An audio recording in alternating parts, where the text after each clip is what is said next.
I'm doing a PhD in psychology, and because I just really, really enjoy living up to the stereotype of psychologists constantly experimenting on you and reading your minds, I'm gonna start with a little experiment. So just have a look at these words for me.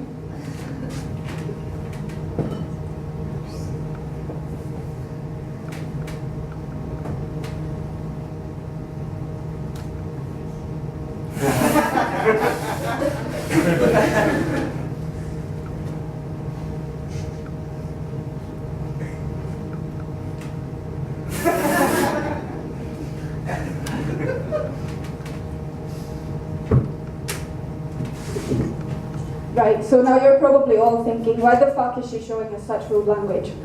Well, I study emotional language and a lot of it just happens to be rude. So this is what I get to do at work every day. It's quite fun. And I do this specifically from a bilingual perspective. So when you speak in your second language, you usually feel a little bit less emotional. The language just doesn't quite have the same emotional weight as your first language would, even though you will be completely proficient. It's a little bit like dating. You know, you've met somebody, it should work on paper, but you just don't have the feeling. So that's how it works. And I picked up this topic when I first moved to Glasgow, and I noticed that I started swearing like shit. And it wasn't just me getting accustomed to the Glaswegian climate. It's actually a scientific phenomenon. It's called reduced emotional resonance of second language. So as a result of speaking in your second language, it might be easier for you to swear or talk about embarrassing topics. And studying this topic has taken me to places that sometimes are a little bit awkward. So I have a boyfriend, and he's from Slovakia, and I'm Finnish. We speak English with each other, so obviously that's none of our native language. So that sometimes leads to interesting situations. The first time he told me that he loves me, instead of saying it back like any normal human being, I went, "Are you sure though?"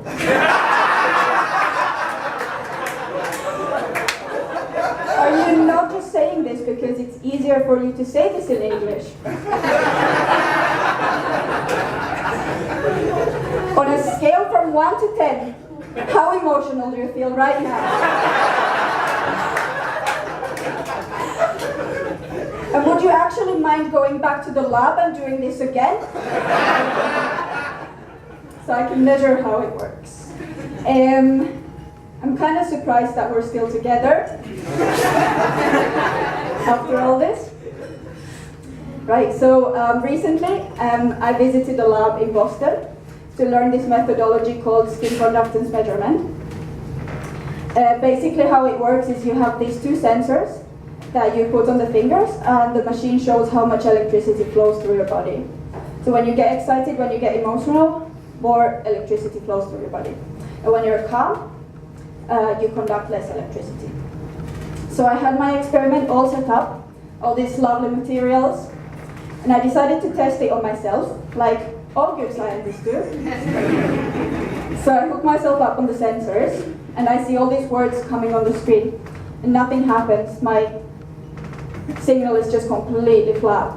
For normal people, it looks like something like this. It goes up and down. It was completely flat. So I was like, maybe the machine is broken, or maybe the words are just not emotional enough. So I decided to eliminate which one it was. So I decided to put a bit more emotion into the experiment. So I put Titanic on next to me.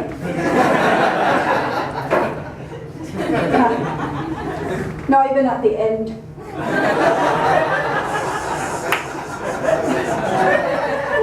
Next I had the lab assistant burst a balloon behind me. Nothing. Just completely flat. And the last thing I did, I asked my boyfriend to break up with me over the phone.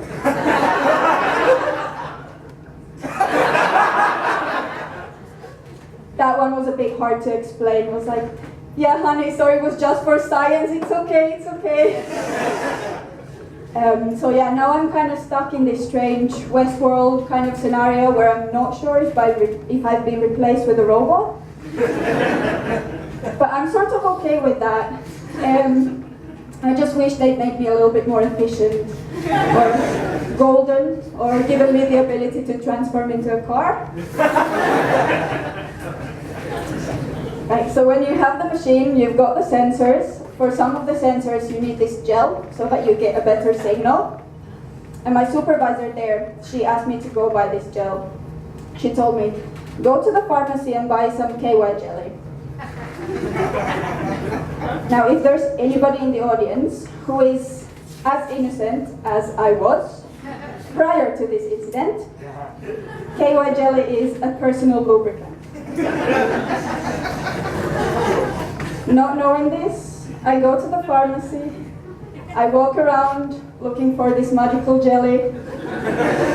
Can't find it, because I didn't know that I was meant to look next to the dildos. So eventually, I go up to the pharmacist. And I'm like, excuse me, do you have any KY jelly? I need it for an experiment.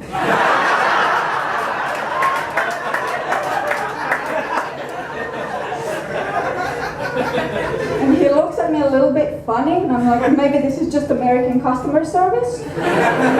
Maybe I need to explain this a little bit more. So I was like, maybe if you can get me the biggest tube that you have, I need it for about 100, 125 people.